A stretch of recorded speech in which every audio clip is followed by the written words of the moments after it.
নমস্কার, কেমন আছো সবাই? আমি সঞ্চিতা চলে এলাম নতুন একটা মিনি ব্লগস নিয়ে। তো আজকে হলো বুধবার। বুধবার 7 তারিখ মনে হয় না আজকে। আজকে হলো 7 তারিখ বুধবার। সকলকে জানাই গুড ইভিনিং। তো বন্ধুরা, এই দেখো এখানে আমি কেটে নিয়েছি পেঁয়াজ, এখানে নিয়ে নিয়েছি একটুখানি রসুন, আর এখানে দেখো একটা বেগুন নিয়ে নিয়েছি। বেগুনটা কিন্তু খুবই সুন্দর আর অনেক বড়, দেখতেই পাচ্ছ। তো এই বেগুনটা আমি এখন পোড়াবো। আমার বড়মশাই খেতে খুব ভালোবাসে। কালকে যেহেতু বৃহস্পতিবার, তো বেগুন পোড়াটা করা যাবে না, শুক্রবারেও করতে পারবো না, শনিবারে করা যাবে। কিন্তু শনিবারে করলে কি বলো তো, শনিবারে পেঁয়াজ টেঁয়াজ দেবো না। এখন যেহেতু শনিবারটা আমরা একটু নিরামিষ খাচ্ছি, তো তাই জন্য পেঁয়াজ টেঁয়াজ দেবো না, খাবো না, বুঝতে পেরেছ? তো ওই জন্য আজকে করে নিচ্ছি বেগুন পোড়া রুটি। আর এইখানে করছি যে গাজর, বিট, আলু, কাঁচা লঙ্কা সমস্ত কিছু দিয়ে একটাখানে ভাজা করব। এটা আমি পেঁয়াজ দেব না, কারণ কালকেও যেহেতু খাওয়া যাবে, তাই জন্য আর পেঁয়াজ টেঁয়াজ কিচ্ছু দেবো না। এটা থাকলে মানে কালকে সকালে হোক, দুপুরে হোক, ভাতের সাথে হোক, মুড়ির সাথে যার সাথেই হোক না কেন খাওয়া যাবে। পেঁয়াজ দিলে তো আর খাওয়া যাবে না, তাই জন্য এটা আমি পেঁয়াজ দেবো না। এটা আমার খেতে খুবই ইচ্ছা করেছে, একটুখানি বিট গাজর ভাজা, আলু দিয়ে দিয়েছি একটা। তো আজকের এটাই হবে। আর হবে রুটি। আর বেগুন কিন্তু আমরা গ্যাসেই তো পোড়াই, গ্যাসটা নোংরাও হয়, কিন্তু অতটা নোংরা হয় না, কিন্তু তাও একটুখানি নোংরা তো হবেই, বলো তো।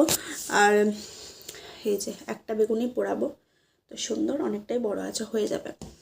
তো এই হচ্ছে ব্যাপার। তো চলো, বারে বারে তো তো বলে ফেলি আমি, কিছু মনে করো না, এটা অভ্যাস হয়ে গেছে তো তো বলা।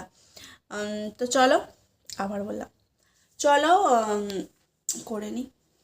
দেখো কিভাবে আমি বেগুন পোড়াই।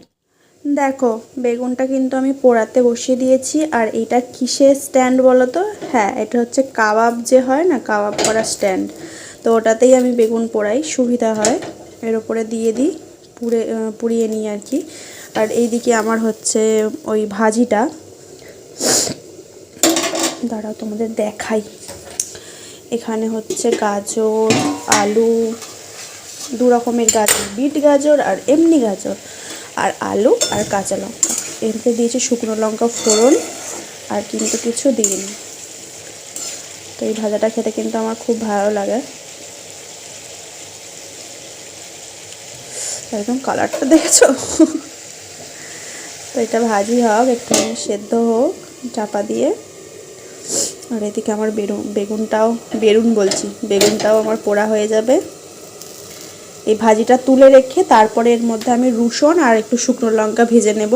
আগে ভাজলাম না কেন বলো তো?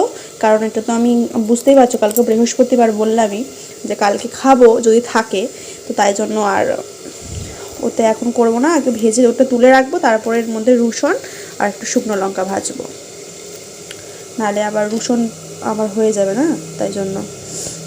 কাল বৃহস্পতিবার। তো তোমরা কিভাবে বেগুন পোড়াও কমেন্ট করে জানিও। আমি তো এভাবেই পোড়াই। এর মধ্যে একটু তেল ব্রাশ করে নিয়েছি, সর্ষের তেল, তারপরে পুড়িয়ে নেবো। বেশিক্ষণ লাগে না পোড়াতে, ওই 10-15 মিনিটে পোড়ানো হয়ে যায়। তো চলো পুড়িয়ে নিই।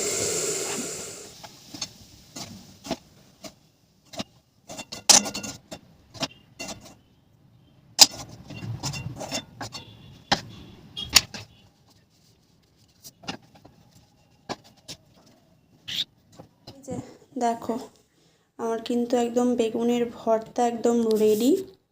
শুকনো লঙ্কা, পেঁয়াজ, সর্ষের তেল, রসুন দিয়ে একদম সুন্দর একটা ভর্তা বানিয়ে নিয়েছি। দারুণ খেতে হয়, দারুণ। এরকম চাপা দিয়ে রেখে দেবো।